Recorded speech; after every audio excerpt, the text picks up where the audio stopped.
मुझे इंडिया गठबंधन की ओर से इंडिया गठबंधन की 5 सूत्री मांगें पढ़ने के लिए कहा है। इससे पहले कि मैं ये शुरू करूं, मैं एक छोटी सी बात आपके सामने रखना चाहती हूं। देखिए, ये दिल्ली वाले जानते हैं कि ये दिल्ली का सुप्रसिद्ध रामलीला मैदान है। यहाँ बचपन से मैं आ रही हूँ। हर साल दशहरे के दिन यहाँ इसी मैदान में रावण के पुतले का दहन होता है। मैं छोटी थी तो अपनी दादी जी इंदिरा जी के साथ आती थी, उनके पैरों के पास ज़मीन पर बैठ के देखती थी।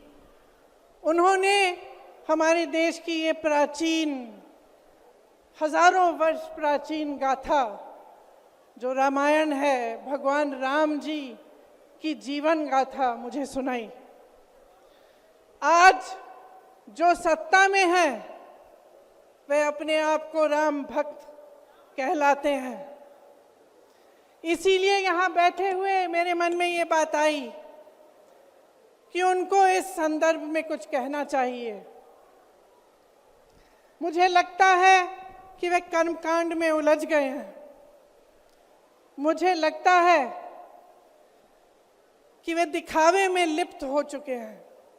इसीलिए मैं आज यहाँ खड़े होकर उन्हें याद दिलाना चाहती हूँ कि वो हजारों वर्ष पुरानी गाथा क्या थी और उसका संदेश क्या था। भगवान राम जब सत्य के लिए लड़े, उनके पास सत्ता नहीं थी। भगवान राम जब सत्य के लिए लड़े, उनके पास संसाधन नहीं थे। उनके पास तो रथ भी नहीं था। रथ रावण के पास था, संसाधन रावण के पास थे, सेना रावण के पास थी, सोना रावण के पास थी। वो तो सोने की लंका में रहता था।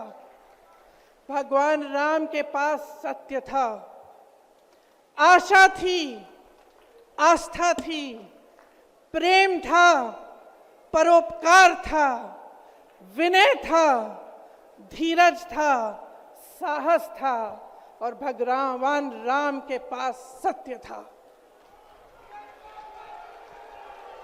मैं सत्ता में बैठे हुए सरकार के जितने भी सदस्य हैं, अपने प्रधानमंत्री नरेंद्र मोदी जी को याद दिलाना चाहती हूं कि इस जीवन राम भगवान के जीवन गाथा का क्या संदेश था।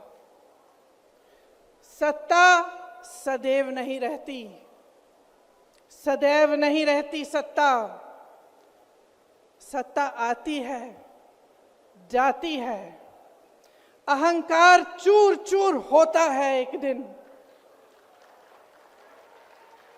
यही संदेश था भगवान राम का, उनके जीवन का।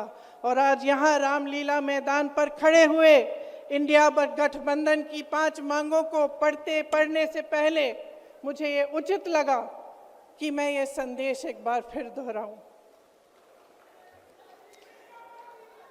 इंडिया गठबंधन की 5 सूत्री मांगें भारत के चुनाव आयोग को लोकसभा चुनावों में समान अवसर सुनिश्चित करना चाहिए।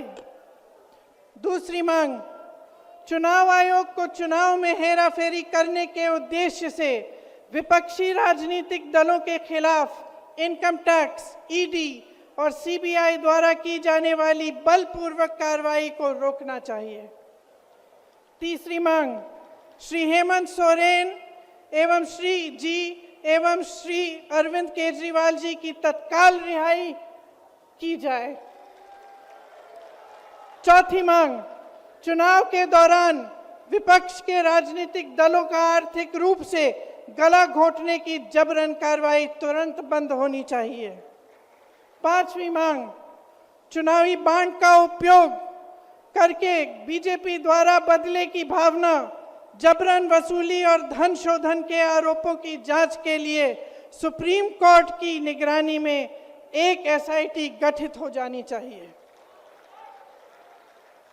बीजेपी शासन द्वारा पैदा की गई अलोकतांत्रिक बाधाओं के बावजूद इंडिया गठबंधन लड़ने, जीतने और हमारे लोकतंत्र को बचाने के लिए दृढ़ और आश्वस्त है। जुड़ेगा भारत, जीतेगा इंडिया। एक बार मेरे साथ कहिए, जुड़ेगा भारत, जुड़ेगा भारत, जुड़ेगा भारत। धन्यवाद। जय हिंद।